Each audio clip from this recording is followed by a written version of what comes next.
नमस्कार दर्शक मित्रों, अब तक न्यूज में आपનું हार्दिक स्वागत है। आपनी સાથે હું આકાંક્ષા ગોંડલિયા। શરૂઆત કરીએ આજની મુખ્ય હેડલાઇન્સ થી। સેશન્સ કોર્ટે રાહુલ ગાંધીને આપ્યા જામીન, સજા પર સ્ટેની અરજી પર 13 એપ્રિલે સુનાવણી। ગુજરાતમાં માવઠું કેડો મૂકવાનું નામ નથી લેતું, આવતીકાલથી ફરી 2 દિવસ કમોસમી વરસાદની આગાહી આપવામાં આવી। સરકાર દેશની અર્થવ્યવસ્થાને ઝડપભેર વિકસિત કરવા માંગી રહ્યું છે, ત્યારે આ કાર્યમાં सरकार द्वारा जे नोटबंदी लगाववामां आवी ते खरा अर्थमां रंग लावी छे। नजर करीए विस्तृत समाचारों पर। सूरत सेशन्स कोर्टे राहुल गांधी ने जामीन आप्या छे। सजा पर स्टेनी अरजी पर 13 एप्रिले सुनावणी करवामां आवशे। राहुल गांधीना समर्थનમાં प्रियंका गांधी पण साथे રહ્યા હતા। કોંગ્રેસના દિગ્ગજ નેતાઓ પણ ખાસ ઉપસ્થિત રહ્યા હતા તથા પગલે કોર્ટમાં ચુસ્ત બંદોબસ્ત પણ રાખવામાં આવ્યો હતો। ગુજરાતમાં માવઠું કેડો મૂકવાનું નામ લેતું નથી, આવતીકાલથી ફરી 2 દિવસ કમોસમી વરસાદની આગાહી આપવામાં આવી છે। કચ્છ અને ઉત્તર ગુજરાતમાં ગાજવીજ સાથે સામાન્ય વરસાદ પડવાની શક્યતા વ્યક્ત કરવામાં આવી હતી। રાજ્યમાં ગરમીનું જોર વધી રહ્યું છે। વેસ્ટર્ન ડિસ્ટર્બન્સની અસરના કારણે રાજ્યમાં ફરી વાતાવરણમાં પલટો આવશે। હવામાન વિભાગ દ્વારા કચ્છ જિલ્લાના વિવિધ વિસ્તારોમાં આવતીકાલે ગાજવીજ સાથે કમોસમી વરસાદ પડે તેવી સંભાવના વ્યક્ત કરવામાં આવી છે। આ દરમિયાન બુધવારે ઉત્તર ગુજરાતના બનાસકાંઠા અને સાબરકાંઠા જિલ્લાના વિવિધ વિસ્તાર ઉપરાંત કચ્છ જિલ્લામાં વરસાદ પડશે। બુધવારથી વાતાવરણ ક્લિયર થઈ જશે। ગરમીનું જોર વધશે। એપ્રિલમાં કાળઝાળ ગરમી પડતી હશે। જો કે આ વર્ષ સતત માવઠા પડવાના કારણે એપ્રિલમાં પણ સવારના સમયે ઠંડકનો અહેસાસ થઈ રહ્યો છે। સાંજના સમયે પણ વાતાવરણ ઠંડુ બની જાય છે। હજી એકાદ 2 દિવસ વાતાવરણમાં બેવડો અનુભવ થશે। ગુરુવારથી ગરમીનું જોર વધશે। સરકાર દેશની અર્થવ્યવસ્થાને ઝડપભેર વિકસિત કરવા માંગી રહ્યું છે, ત્યારે આ કાર્યમાં સરકાર દ્વારા જે નોટબંધી લગાવવામાં આવી તે ખરા અર્થમાં રંગ લાવી છે। સરકારના કેસ નાણાકીય વ્યવહારોના બદલે ડિજિટલ વ્યવહારે વધુ પ્રાધાન્ય આપી રહ્યા છે, જેના ભાગરૂપે હાલ સમગ્ર ભારતમાં ડિજિટલ પેમેન્ટનું પ્રમાણ દિન પ્રતિદિન વધી રહ્યું છે। સરકાર દ્વારા જે ડિજિટલ પેમેન્ટની સિસ્ટમ બનાવવામાં આવી છે તે અત્યંત અસરકર્તા અને લાભદાયી નીવડી છે। ત્યારે હાલના છેલ્લા 5 માસની આંકડાકીય માહિતી મેળવીએ તો ઓનલાઈન પેમેન્ટ 14 લાખ કરોડને પાર પહોંચી ગયું છે। मार्च મહિનામાં 865 કરોડના વ્યવહારો થયા હતા। એટલું જ નહીં, માર્ચ 2023માં જે વ્યવહારો થયા છે તે ફેબ્રુઆરી 2023ની સરખામણીએ 13% જેટલા વધુ થયા હોવાનું પણ સામે આવ્યું છે। રાજકોટના નવા કલેક્ટર તરીકે પ્રભવ જોશીએ ચાર્જ સંભાળ્યો છે। હાલ રાજકોટ જિલ્લામાં આઈએએસની બદલીના ઓર્ડર બહાર પડ્યા, જેમાં રાજકોટ જિલ્લાના વહીવટી તંત્રમાં પણ કલેક્ટરની બદલી કરવામાં આવી છે। ત્યારે પ્રભવ જોશી રાજકોટના 49મા કલેક્ટર તરીકે ચાર્જ સંભાળ્યો છે। આ પહેલા પણ પ્રભવ જોશીએ રાજકોટમાં વર્ષ 2016 થી 2018 સુધી ડેપ્યુટી કલેક્ટર તરીકે કામ કરેલું છે। આ તકે કલેક્ટર પ્રભવ જોશીએ જણાવ્યું કે રાજકોટમાં ઘણા મોટા પ્રોજેક્ટ ઝડપથી પૂરા કરવાના છે। ગ્રામ્ય અને શહેર વિસ્તારમાં આરોગ્યના વિકાસલક્ષી કામોને પ્રાધાન્ય આપવામાં આવશે। એમ કીધું કે પ્રજાના સુખાકારી માટે અહીંયા ઘણા મોટા પ્રોજેક્ટ્સ ચાલી રહ્યા છે, તો પ્રોજેક્ટ એક્ઝિક્યુશન અને કમ્પ્લીશન જે છે એ સમયસર થાય। સાથોસાથ સરકારની તમામ જે સ્કીમો છે, ખાસ કરીને આરોગ્યલક્ષી શિક્ષણલક્ષી જેટલી પણ સ્કીમો છે એનો લાભ જે તે લાભાર્થીને મળે એ દિશામાં મારા પ્રયાસો રહેશે। એમ્સની પ્રોજેક્ટનું યાદ કરું તો જ્યારે એની જમીનની ફાળવણીની વાત ચાલતી હતી ત્યારે એનું સર્વે એ જે તે વખતે હું જ્યારે આસિસ્ટન્ટ કલેક્ટર હતો ત્યારે અમે કરેલા, અને એક આનંદ થાય છે કે જે જગ્યા અમે શોધી ત્યાં આજે આ બિલ્ડિંગ નિર્માણાધીન છે કે લગભગ પૂર્ણ થવાના આરે છે। તો એક એની સાથે એક ઇમોશનલ અમારું કનેક્ટ છે। તો સ્વાભાવિક છે કે જે આપણે જન્મ જેનું આપણે જોયું છે જે પ્રોજેક્ટનું એ પૂર્ણતાના આરે પહોંચે એ દિશામાં મારા સઘળા પ્રયાસ રહેશે। હમણાં તાજેતરમાં જ ઓર્ડર્સ આવ્યા છે અને એ બધાની સાહેબ પાસેથી અપ ટુ ડેટ માહિતી મેળવી આ દિશામાં અમે તરત કામે લાગી જશું। રાજકોટ સિવિલ જે છે એ સૌરાષ્ટ્રનું હબ છે। છેક ચોટીલા સાયલા સુધીના જે ડિલિવરીના પેશન્ટ્સ હોય છે એ અહીંયા આવે છે। ભૂતકાળનું જે મારું કાર્યકાલ હતું એમાં પણ આરોગ્યલક્ષી કામો કરવામાં મને ખૂબ રસ અને આનંદ પ્રાપ્ત થતો હતો, એટલે એ જે સ્વાસ્થ્ય સેવાઓ છે એ મારા માટે એક અંગત મારું લક્ષ્ય રહેશે। વિકાસ જે છે એક કન્ટિન્યુઅસ પ્રોસેસ છે। સ્વાભાવિક છે કે અધિકારીઓ બદલાતા હોય એટલે કામો તો ચાલુ રહેવાના જ, એટલે જે બધા અમારા પ્રયાસો જે છે એમાં આપણે time to time any monitoring અને ફોલોઅપ છેક જે લેવલે સુધી કરવાની હોય અને અમારા એફર્ટ્સથી અમે બધાને ટાઈમ લિમિટમાં પૂર્ણ કરીશું એવી મને આશા છે। આપ લોકોનો સહકાર જે રીતે અગાઉના કાર્યકાળમાં મળેલો એ રીતે મળતો રહેશે એવી પણ અપેક્ષા છે. હવે એટલું બધું હોમવર્ક નથી કરેલું. 2016થી 2018 સુધી મેં અહીંયા કામ કરેલું છે. 2017ની ચૂંટણીઓ એમાં મને રિટર્નિંગ ઓફિસર તરીકે કામ કરવાનું અહીંયા તક મળેલી હતી. ત્યારે જે મને સાથ સહકાર બધાનું અહીંયા મળેલો એ જ હું આશા રાખું છું. અને જે પરિકલ્પનાની વાત કરી એ જ છે કે સરકારશ્રીની જે પણ સ્કીમો છે, જે તેના લાભાર્થીઓ છે એમના ત્યાં સુધી પહોંચે એવી મારી અને અમારી આખી ટીમની કોશિશ હશે. રાજકોટની સુપ્રસિદ્ધ સેવાભાવી સંસ્થા સત્કાર્ય સેવા સમિતિ તથા મનહર પ્લોટ સ્થાનિક જૈન સંઘ સંકલિત સંયુક્ત ઉપક્રમે શ્રમણ ભગવાન શ્રી મહાવીર સ્વામી જન્મ કલ્યાણક મહોત્સવ ઉપલક્ષે ઐતિહાસિક પ્રભાત ફેરી નીકળી હતી. પૂજ્ય સુશાંત મુનિ મસા તેમજ સાધ્વી ભગવાનનો મહાપ્રભાત ફેરીમાં ઉપસ્થિત રહ્યા હતા. પૂર્વ મુખ્યમંત્રી વિજયભાઈ રૂપાણીએ ધર્મની ધજા ફરકાવી આ ધર્મયાત્રા પ્રભાત ફેરીનો પ્રારંભ કરાવ્યો હતો. ધારાસભ્ય ડોક્ટર દર્શિતાબેન શાહ, રમેશભાઈ ટીલાળા તથા ડેપ્યુટી મેયર કંચનબેન સિદ્ધપુરા આ ધર્મયાત્રામાં જોડાયા હતા. રાજકોટના રાજમાર્ગો ત્રિસલા નંદન વીર કી જય બોલો મહાવીર કીના નાદ ગુંજી ઉઠ્યા હતા. આ તકે સત્કાર્ય સેવા સમિતિના અગ્રણી ડોલરભાઈ કોઠારીએ સમગ્ર કાર્યક્રમની વિસ્તૃત માહિતી પૂરી પાડી હતી. જય જીનેન્દ્ર, જય મહાવીર, બોલો ત્રિસલા નંદન વીર કી જય બોલો મહાવીર કી. વિશ્વને અહિંસા પ્રધાન જૈન ધર્મનો દિવ્ય સંદેશો આપનાર એવા અમારા 24મા તીર્થંકર શ્રમણ ભગવાન મહાવીર સ્વામીનો આજે 2621મો જન્મ કલ્યાણકના આ દિવ્ય અવસરે સત્કાર્ય સેવા સમિતિ આયોજિત અને શ્રી મનોહર પ્લોટ સ્થાનકવાસી જૈન સંઘ સંકલિત એક ઐતિહાસિક પ્રભાત ફેરીનું આયોજન કરવામાં આવેલ છે. મહાવીર સ્વામી ચોક જે ખરેખર રાજકોટની અંદરમાં એક નામાંકિત ચોક કહી શકાય, ત્યાંથી આજે આ પ્રભાત ફેરીનો મંગલ પ્રારંભ થવાનો છે. અમારા ગોંડલ સંપ્રદાયના ગુજરાત રત્ન પૂજ્ય સુશાંત મુનિ મહારાજ સાહેબ અને તેમજ સાધ્વી ભગવંતો પણ માંગલિક ફરમાવી અને પ્રસ્થાન કરાવશે. સાથે સાથે આપણા ગુજરાત રાજ્યના પૂર્વ મુખ્યમંત્રી અને જીવદયા પ્રેમી અને રાજકોટના પનોતા પુત્ર એવા માનનીય શ્રી વિજયભાઈ રૂપાણી પણ ધર્મધ્વજ ફરકાવી અને આ પ્રભાત ફેરીને પ્રસ્થાન કરાવશે. આજે તિથિ મુજબ 13 ભગવાન મહાવીર જન્મ કલ્યાણક મહોત્સવ એટલે કે જન્મ જયંતિ આજે સ્થાનકવાસી સમાજે પ્રભાત ફેરી કરી ધર્મસભામાં ઉજવણી કરી છે. ભગવાન મહાવીર 2621 વર્ષ પહેલાં ભગવાન મહાવીરે તપ કરીને જૈન દર્શન વિશ્વ સમક્ષ પ્રસ્તુત કર્યું છે, જેમાં સૂક્ષ્મ અહિંસા એ બેઝ પકડીને અપરિગ્રહ અનેકાંત અહિંસાનો સંદેશો લોકોને આપ્યો હતો. અને હું માનું છું કે આજે દુનિયાના બધા તણાવ જો આ 3 વસ્તુ લોકો સ્વીકારે તો બધે શાંતિ અવશ્ય ઊભી થાય. ભગવાન મહાવીર અમારા 24મા તીર્થંકર છે અને ભગવાન મહાવીરે જૈન સમાજને સમગ્ર વિશ્વમાં જૈન દર્શનને પ્રસ્તુત કરેલું છે. મૂળ કલ્પના કે આત્માથી પરમાત્મા, જીવથી શિવ, વ્યક્તિથી સમષ્ટિ, એ કલ્પનાની સાથે આત્માથી પરમાત્મા તરફનું પ્રયાણ એ માર્ગ એમને દેખાડ્યો છે.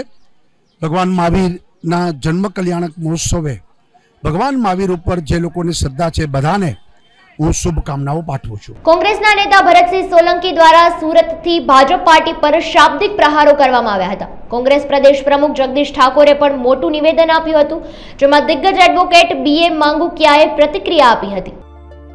આજે રાહુલજી તરફથી અપીલ દાખલ કરવામાં આવી છે અને અપીલની સાથે સાથે 2 એપ્લિકેશન દાખલ કરવામાં આવી છે. એક જામીન અરજી એટલે સસ્પેન્શન ઓફ સેન્ટન્સ અને એક એમને ગુનેગાર ઠરાવ્યા છે એની સામેનો સ્ટે એટલે સસ્પેન્શન ઓફ કન્વિક્શન. આજે સામાન્ય જે રીતે ન્યાયિક કોર્ટમાં બનતું આવ્યું છે એમાં 2 વર્ષની સજા હોય ત્યારે જામીન કોર્ટ આપોઆપ આપતી હોય છે, એટલે જામીન મળવામાં કે જામીન નહીં મળે એ વાતમાં બહુ તથ્ય નથી. જામીન મળી જવા જોઈએ એવું અમે સ્પષ્ટપણે માનીએ છીએ. સવાલ રહ્યો છે કે એમને સસ્પેન્શન ઓફ કન્વિક્શન એટલે કે એમનું સાંસદપણું છે, જે સાંસદ સભ્ય છે એ પાછું મળશે કે કેમ, એ જે મીડિયાના માધ્યમ દ્વારા જે લોકો સમક્ષ અત્યારે જે વાત કરી રહી છે અને જે સૌથી મોટી મહત્વની વાત છે બધા માટે, રાહુલજી માટે પણ, કે શું કોર્ટ એમનું સાંસદપણું પાછું અપાવશે કે કેમ. આ કેસમાં જે થયું છે એ અઘટિત છે. 2 વર્ષની સજા થાય એવો આ ગુનો જ નથી. રાહુલજી સામે કોઈ ગુનો સાબિત થાય એવા કોઈ પુરાવા કોર્ટોમાં આવ્યા નથી. એટલે આ ગંભીર ભૂલ ભરેલું જજમેન્ટ છે. ઉપલી કોર્ટમાં જજમેન્ટ કોઈ હિસાબે ટકી શકે તેવું નથી. રાહુલજી શું બોલ્યા હતા એ પણ સાબિત કરવામાં ફરિયાદી નિષ્ફળ ગયા છે. માની લો કે રાહુલજીએ કોઈ સમાજ પ્રત્યે બોલ્યા છે એવી જે વાત કરવામાં આવી રહી છે, રાજકીય રીતે વાત કરવામાં તો રાહુલજી કોઈ સમાજ વિશે બોલ્યા જ નથી. મોદી શબ્દનો પ્રયોગ થયો હોય છે એ વાત છે. મોદી એ કોઈ સમાજનું ઘટક નથી, સમાજ નથી. મોદી એ એક અટક છે, સરનેમ છે.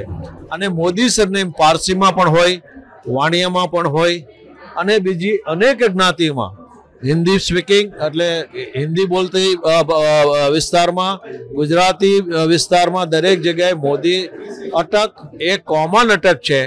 અને એમ કહે છે કે મોદી એટલે ઓબીસી, તો જે 2 મોદીનો નામનો રેફરન્સ કરવામાં આવ્યો છે એ 2 મોદી ઓબીસીના તો છે જ નહીં.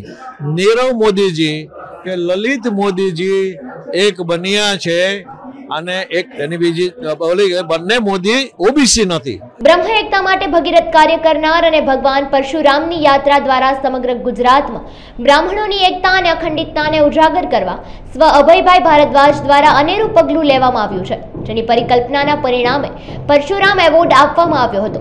અભયભાઈએ પરશુરામ યુવા સંસ્થાના માધ્યમથી બ્રહ્મ પરિવારો માટે નિસ્વાર્થ સેવા, શિક્ષણ, ઉદ્યોગ, મેડિકલ, રોજગાર વગેરે ક્ષેત્રે મુઠ્ઠી ઉંચેરું પ્રદાન કરનાર અગ્રણીઓને સન્માનિત કરવાના ઉદ્દેશ્યથી વર્ષ 1996માં પરશુરામ એવોર્ડની શરૂઆત કરી હતી. ત્યારે 25માં પરશુરામ એવોર્ડથી 5 રત્નોને સન્માનિત કરવામાં આવ્યા હતા. આજે બ્રહ્મ સમાજના અગ્રણી, એક પ્રખ્યાત વિખ્યાત એડવોકેટ, પૂર્વ રાજ્યસભાના સભ્ય શ્રી અભયભાઈ ભારદ્વાજની આજે જન્મદિવસ છે. દર વર્ષે પરશુરામ યુવા સંસ્થા દ્વારા બ્રહ્મ સમાજમાં જેને વિશિષ્ટ કામગીરી કરી છે એવા અગ્રણીઓનું પરશુરામ એવોર્ડ દ્વારા સન્માન કરવામાં આવે છે. અભયભાઈએ બ્રાહ્મણોની એકતા માટે, બ્રાહ્મણોના કલ્યાણ માટે ઘણા બધા સેવાના કામો કરેલા અને બ્રહ્મ સમાજ પણ હંમેશા આ દેશની સંસ્કૃતિ, ધર્મ, આ દેશની એકતા, દેશની અખંડિતતા માટે બ્રહ્મ સમાજે પણ ખૂબ કામ કરેલું છે. બ્રહ્મ સમાજનું યોગદાન છે. ત્યારે બ્રહ્મ સમાજને એક કરીને આજનો જે કાર્યક્રમ અભયભાઈની સ્મૃતિમાં કરવામાં આવ્યો છે એ ખૂબ જ, જેને કહીએ કે વિશિષ્ટ કાર્યક્રમ અને અગ્રણીઓનું સન્માન, એ ખૂબ સુંદર કાર્યક્રમ થયો છે. અભયભાઈ મારા ખાસ મિત્ર હતા. એ એક રાજનીતિજ્ઞ, રાજકારણી નહોતા અને લર્નેડ પર્સન્ટ. એમનું વકીલાત પણ ખૂબ સારી ચાલતી હતી અને એક રાજકીય સૂઝબૂઝ સાથે તેઓ કામ કરતા હતા. આજે એમના જન્મ દિવસે એમને યાદ કરીને આ કાર્યક્રમ કરવામાં આવ્યો છે. પરશુરામ યુવા સંસ્થાના માધ્યમથી સ્વર્ગસ્થ અભય ભારદ્વાજે જે સંસ્થાનું સ્થાપન કરેલું, એ સ્થાપન દર વર્ષે અભયભાઈની ઉપસ્થિતિમાં બ્રહ્મ સમાજના અલગ અલગ સંસ્થાના અલગ અલગ આગેવાનોને પુરસ્કાર આપવાનો કાર્યક્રમ આદરણીય સ્વર્ગસ્થ અભયભાઈ ભારદ્વાજની ઉપસ્થિતિમાં થયેલો. એ કાર્યક્રમ અંશભાઈ ભારદ્વાજે એ ચાલુ રાખ્યો છે. અને આજે લગભગ છેલ્લા 2 વખતથી એવોર્ડ ફંક્શન ફરીથી શરૂ થયા છે. અભયભાઈ આજે આપણી વચ્ચે નથી, છતાં પણ અંશભાઈએ આ એવોર્ડ કાર્યક્રમ ચાલુ રાખ્યા છે. આજે અલગ અલગ ક્ષેત્રના 5 લોકોને એવોર્ડ આપવાના છે. અને આ દર વર્ષે આ પ્રકારનો પરશુરામ એવોર્ડ સમાજ માટે કંઈક ને કંઈક કરનારા લોકો માટેના આ વ્યવસ્થા બની છે.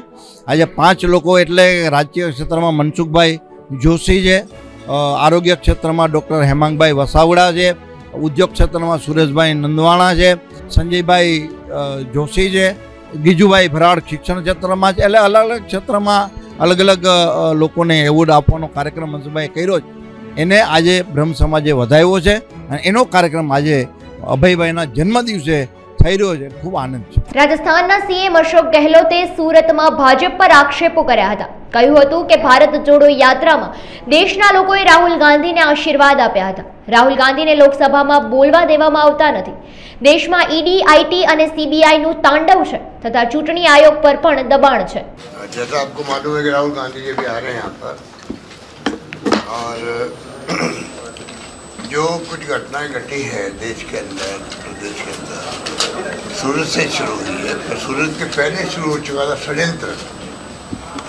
जिस प्रकार षड्यंत्र किया गया जब से भारत जोड़ो यात्रा प्रारंभ हुई और पूरे देश ने आशीर्वाद दिया राहुल गांधी जी को, और जो 4 मुद्दे थे उनके, वो मुद्दे ऐसे थे कि चाहे जिस यात्रा का मार्ग नहीं भी था, रास्ता नहीं था, तब भी उन राज्यों में भी महंगाई, बेरोजगारी, प्यार मोहब्बत भाईचारा आपस के अंदर सभी जातियों में, धर्मों में, नॉन वायलेंस, और चौथा मुद्दा था गरीब अमीर की खाई बढ़ती जा रही है. सरकार ऐसी घबरा गई है, तभी से षड्यंत्र शुरू हो गया. कोई कारण नहीं है कि आप पार्लियामेंट मेंबर को, मैं भी 5 बार रहा हूँ पार्लियामेंट के अंदर, कि आप उनको माइक बंद कर दो, आप उनको माफ़ी मांगो नारे लगा रहा विपक्ष की बजाय सत्ता पक्ष, और डिस्टर्ब कर रहा उसको कौन? सत्ता पक्ष.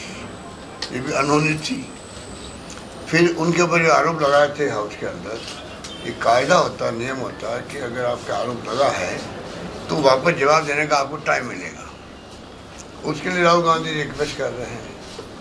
लोकसभा के स्पीकर साहब भर गए, वो उन्होंने परवाह नहीं करी क्योंकि वो दबाव में है. सारी संस्था जो दबाव में है देश के अंदर, इनकम टैक्स, ईडी, सीबीआई का तो तांडव है देश के अंदर. गुजराती सब जगह जहाँ उनको इशारा होता है, जहाँ चुनाव होते पहले ईडी पहुँचते फिर पहुँचते मोदी जी और अमित शाह जी. तो ये जो चल रहा है, फिर जुडिशरी पे जो दबाव है, चुनाव आयोग पे दबाव है, उसी प्रकार से लोकसभा स्पीकर दबाव लगता है. वो तुम्हारे राजस्थान के ही हैं. हमें दुख हुआ कि राजस्थान का मेंबर पार्लियामेंट जिनको एक मौका मिला लोकसभा स्पीकर बनने का, स्पीकर बनने के बाद में वो निष्पक्ष होकर व्यवहार करें लोकसभा के अंदर. इसकी बजाय अगर आप बोलने नहीं दिया उनको, और फिर आप देख लिया कि जिस प्रकार ये केस चल रहा था 4 साल पहले का, आप नाम मोदी जी का ले लीजिए, हम आपको छोड़ देंगे. तो मैं पूछना चाहूँगा अमित शाह जी से, क्या दिल्ली पुलिस आपके घर आएगी, आपको नोटिस देगी कि भाई वो ऑफिसर कौन था जिसने आपको कहा? ये तो बहुत बड़ा आरोप हो गया अधिकारी पर, जिसने कहा मोदी जी का नाम दीजिए आपको छोड़ देंगे. तो दिल्ली पुलिस को केस दर्ज करना चाहिए अमित शाह के खिलाफ में, नोटिस देना चाहिए, और जवाब नहीं उनके घर जाकर पूछताछ करनी चाहिए. देश के कानून सबके लिए समान है, तभी तो लोकतंत्र रहेगा. अगर ये बातें हम देखें तो आप सोच सकते हो कि जो अहम घमंड चल रहा है मोदी जी का, अमित शाह जी का, वो देश देख रहा है. और ये देश का जो आम नागरिक है, मतदाता, वो अनपढ़ हो सकता है, कम पढ़ा लिखा हो सकता है, पर उसकी जो अक्ल होशियारी है, रॉबस्ट कॉमन सेंस, वो एक्स्ट्रा ऑर्डिनरी. दुनिया के मुल्कों के मुकाबले भी हम पीछे नहीं हैं. वो कब पलटा मार दे पता नहीं लगेगा लोगों को. ये घमंड नहीं करना चाहिए किसी को आप इस प्रकार से घबरा जाओ राहुल गांधी से, क्योंकि पहले करोड़ों रुपये खर्च किए गए सोशल मीडिया के माध्यम से उनकी इमेज को ध्वस्त करने के लिए. काफ़ी हद तक आप कामयाब हो गए थे. अब जब यात्रा के बाद में आपकी पोल खुली तो आप घबरा गए, पता नहीं अब क्या होगा. तो ये तमाम बातें हैं, ये बहुत गंभीर बातें हैं, और उससे हम लोग सब चिंतित हैं. राहुल गांधी जी के इस क्योंकि इंदिरा जी के वक्त में भी इंदिरा जी भी चिकमंगलुरु जीत के आई थी, उनके साथ में ऐसे व्यवहार किया गया, हाउस से निकाल दिया गया, निष्कासित कर दिया उनको। पूरे देश उठ खड़ा हुआ, वक्त आने पर जवाब दिया और पूरे देश में भारी बहुमत पुनः प्रधानमंत्री बनी वो। तो ये मेरे ख्याल में मोदी जी उस वक्त तो मैं समझता हूँ राजनीति में नहीं होंगे, पर ये उनको समझना चाहिए कि किस प्रकार से હાલાત છે ઉસ સમય। કોરોના કાળ બાદ સમાજમાં જીવનશૈલીને લગતા વિવિધ રોગનું પ્રમાણ વધતું જોવા મળે છે, ત્યારે તબીબો તંદુરસ્ત રહે અને સમસ્ત સમાજમાં પણ માનસિક શારીરિક તંદુરસ્તી વધે એ માટે તબીબોના સંગઠન ઇન્ડિયન મેડિકલ એસોસિએશન રાજકોટ દ્વારા નવી પહેલ કરી લોકોમાં રોગમાં સપડાય જ નહીં અને શારીરિક માનસિક રીતે તંદુરસ્ત બને એવા પ્રયાસો હાથ ધરવામાં આવશે। તબીબો સહિત સમસ્ત સમાજ તન મનથી સદા પ્રફુલ્લિત રહે અને બધામાં પારિવારિક ભાવના દ્રઢ બને, એકમેકની હૂંફથી સુખ શાંતિનો અનુભવ કરે એ માટે તેઓ પ્રયત્નશીલ રહેશે। આ અંગે વધુ વિગતો અબ તકની મુલાકાતે આવેલ આઈએમએ રાજકોટના પ્રતિનિધિએ પૂરી પાડી હતી। જરૂર મુજબ ત્યારે એને વાપરવામાં આવ્યા, અમુક પેશન્ટ દાખલ કરવા પડ્યા, ડર ખૂબ વ્યાપી ગયો, એટલે એમાં શું થયું કે એ લહેર અને વાયરસનો જે સ્ટ્રેન હતો એ ખૂબ જ ખતરનાક અને તકલીફવાળો હતો। એના પછીના 6-12 મહિના સુધી લોકોને સિમ્ટમ ઘણા રહ્યા, કોઈકના થોડા ઘણા લોકોને હજી પણ માનસિક તણાવ, થાક એવા સિમ્ટમ્સ હશે, પણ એ બધું બન્યું બીજી લહેરના પછીના ગાળામાં। એ પછી ત્રીજી લહેર પણ આવી, શાંતિથી નીકળી ગઈ, અને ચોથી લહેર જો આપણને ગણતા હોય તો અત્યારે પણ શાંતિ જ પ્રવર્તી રહી છે।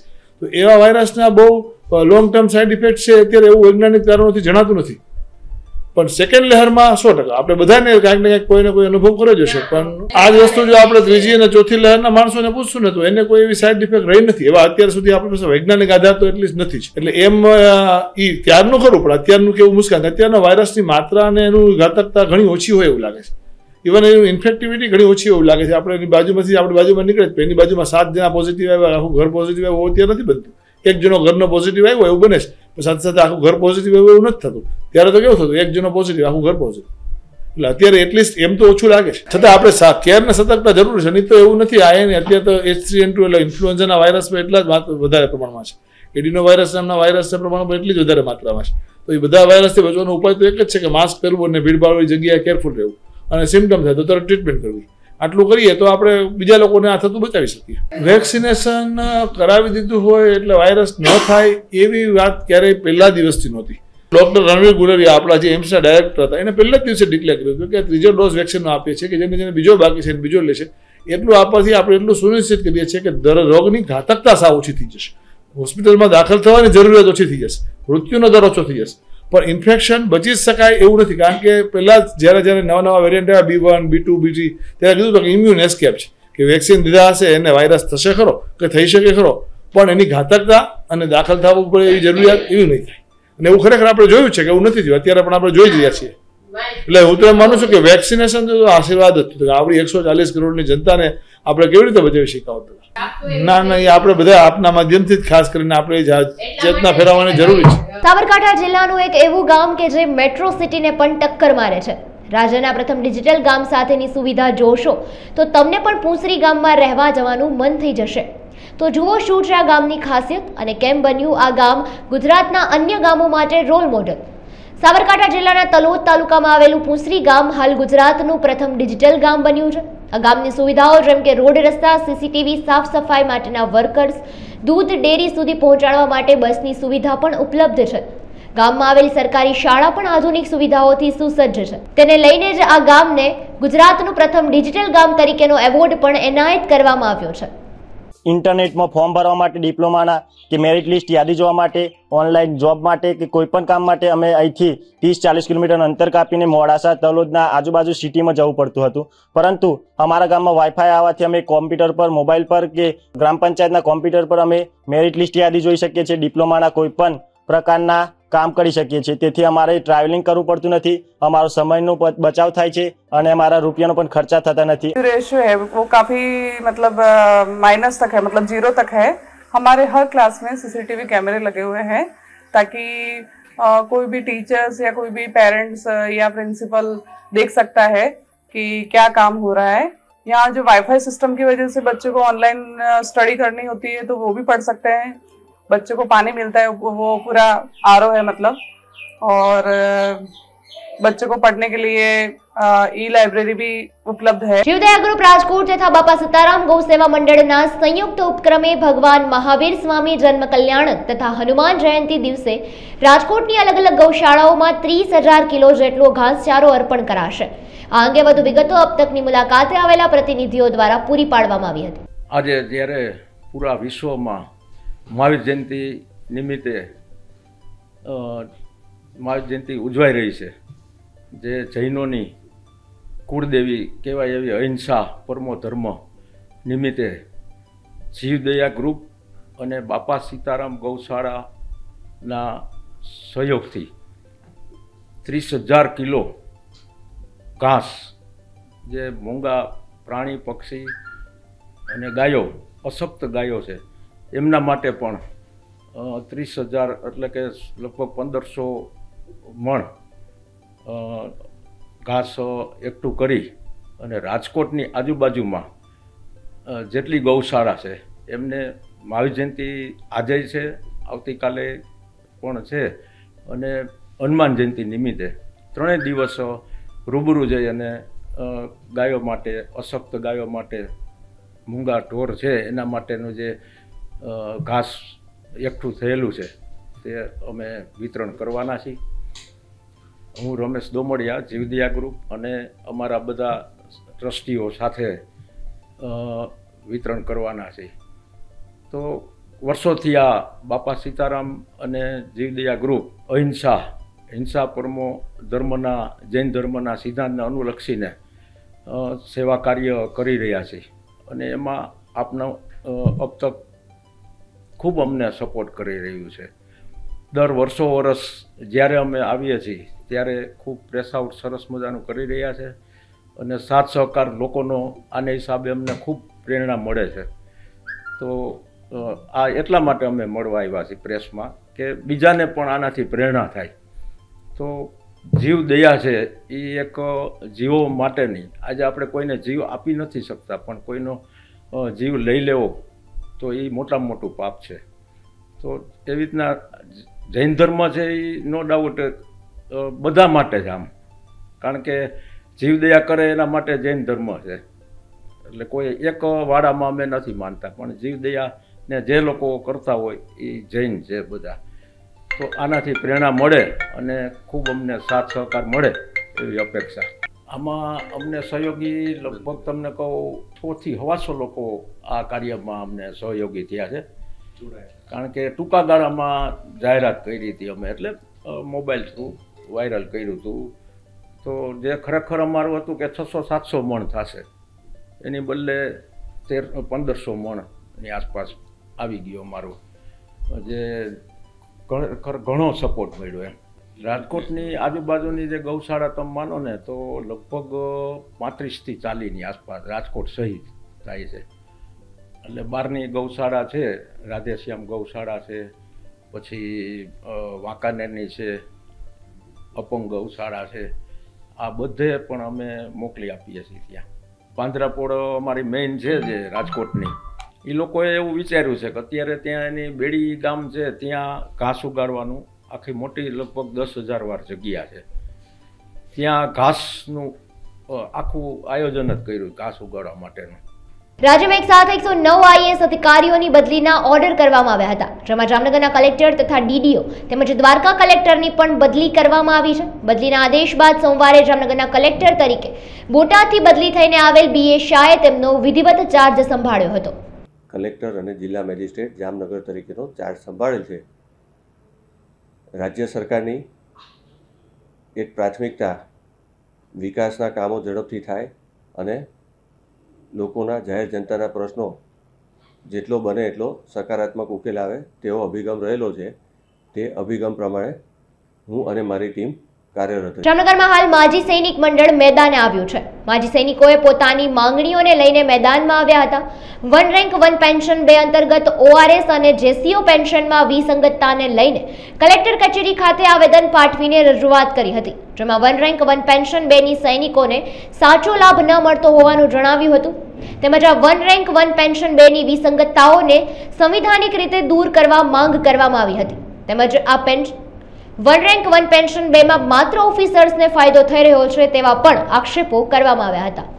મારું નામ ભરતસિંહ જાડેજા, હાલાર જિલ્લા માજી સૈનિક મંડળના પ્રમુખ. આજનો અમારો જો મુખ્ય હેતુ અને મુખ્ય કાર્યક્રમ એ હતો લોકશાહી ઢબે અને સંવિધાનિક રીતે જે માજી સૈનિકો, પૂર્વ સૈનિકો, વીર નારીઓ અને શહીદોના પરિવારોને ન્યાય મળે એના માટે માનનીય યશસ્વી વડાપ્રધાન નરેન્દ્ર મોદી સાહેબ સુધી અમારો જે આ આવેદનપત્ર છે એ પહોંચે. મહામુહિમ શ્રીમતી દ્રૌપદી મુર્મુ સાહેબ સુધી અમારો આ જે અવાજ પહોંચે કલેક્ટર સાહેબ સુધી, કલેક્ટર સાહેબના માધ્યમથી આ આવેદનપત્ર દેવામાં આવ્યું. એમાં મુખ્ય હેતુ અમારો એ છે કે જે ઓવર્સ અને જેસીઓને જે વિસંગતા થઈ છે, જે ઓવર્સ અને જેસીઓ સિપાહીથી લઈને હવલદાર અને નાયક સુબેદારથી લઈને સુબેદાર મેજર, ઓનરી લેફ્ટનન્ટ અને ઓનરી કેપ્ટન સુધીના જે અમારી રેન્ક છે એને અન્યાય થયેલ છે, એને ન્યાય મળેલ નથી. જે ઓઆરઓપી વન રેન્ક વન પેન્શનનું 28,000 કરોડનું ચૂકવણું થયું છે એમાં માત્ર ને માત્ર ઓફિસરોને ફાયદો થયો છે, વીર નારીઓને ફાયદો નથી થયો.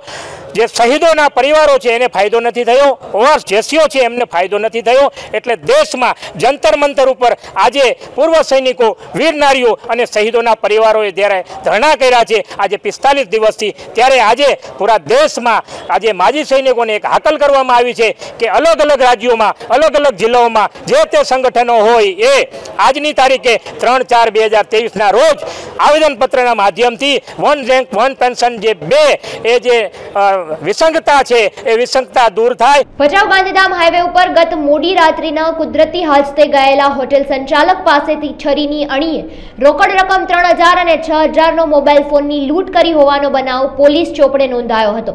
તે દરમિયાન લૂંટારૂ ત્રિપુટીને પોલીસે ઝડપી પાડી હતી. આરોપી હરીફ સામે ગત વર્ષે પણ લૂંટનો ગુનો નોંધાયો હતો અને આગળની તપાસ પણ પોલીસે હાથ ધરી છે. સુરતમાં પૂર્વ સૈનિકો દ્વારા વિધિવત માંગોને લઈને રજૂઆત કરવામાં આવી હતી. સુરત કલેક્ટર કચેરી ખાતે પૂર્વ સૈનિકો એકઠા થયા હતા, જ્યાં વિવિધ લખાણ સાથેના બેનરો સાથે વિરોધ નોંધવામાં આવ્યો હતો. પેન્શન સહિતના મુદ્દાઓને લઈને રજૂઆત કરવામાં આવી હતી. જિલ્લા પૂર્વ સૈનિક સેવા મંડળ દ્વારા કલેક્ટરને આવેદનપત્ર પણ રજૂઆત કરવામાં આવી છે. Military service pay one rank one pension એક સમાન કરો, સાધારણ ફેમિલી પેન્શન સર્વિસ પેન્શનની બરાબર આપો, વિકલાંગ લડાઈમાં ઘાયલ થયેલા માટેના અને પેન્શન બધી રેન્કનો દર એક સમાન કરો, ન્યૂનતમ ગેરંટી પેન્શન નક્કી કરો સહિતની વિવિધ માંગોને લઈને રજૂઆત કરવામાં આવી હતી. નમસ્કાર, મારું નામ છે એરફોર્સ વેટરન હરેન ગાંધી. આ જે રેલી છે એ ફક્ત સુરત ખાતે જ નથી પણ સમગ્ર ભારત વર્ષની અંદર 650 ઉપર જે જિલ્લાઓ આવેલા છે દરેક જિલ્લાઓની અંદર પૂર્વ સૈનિકો છે આજે OROP 2માં જે અન્યાય થયો છે એના માટે આવેલા છે. OROP 2ની અમારે રાહ દેખવી પડી. OROP 1ની અંદર જ્યારે 43,000 કરોડ રૂપિયા ઉપરની જ્યારે ગવર્મેન્ટે આ સ્કીમ આપી OROP 1ની, ત્યારે અમને વિશ્વાસ હતો કે જે લોકોએ અમારો કેસ રિપ્રેઝન્ટેશન કર્યો છે એવા 3% ઓફિસર્સ અમારા માટે પણ લડશે. પણ ખરેખર અમે 97% જે જવાનો અને જેસીઓ છે એને બહુ મોટો અન્યાય થયો હતો. પણ એક ડિસિપ્લિન ફોજ હોવાને કારણે અમે એ વખતે એટલો બધો વિરોધ નહીં કરી શક્યા.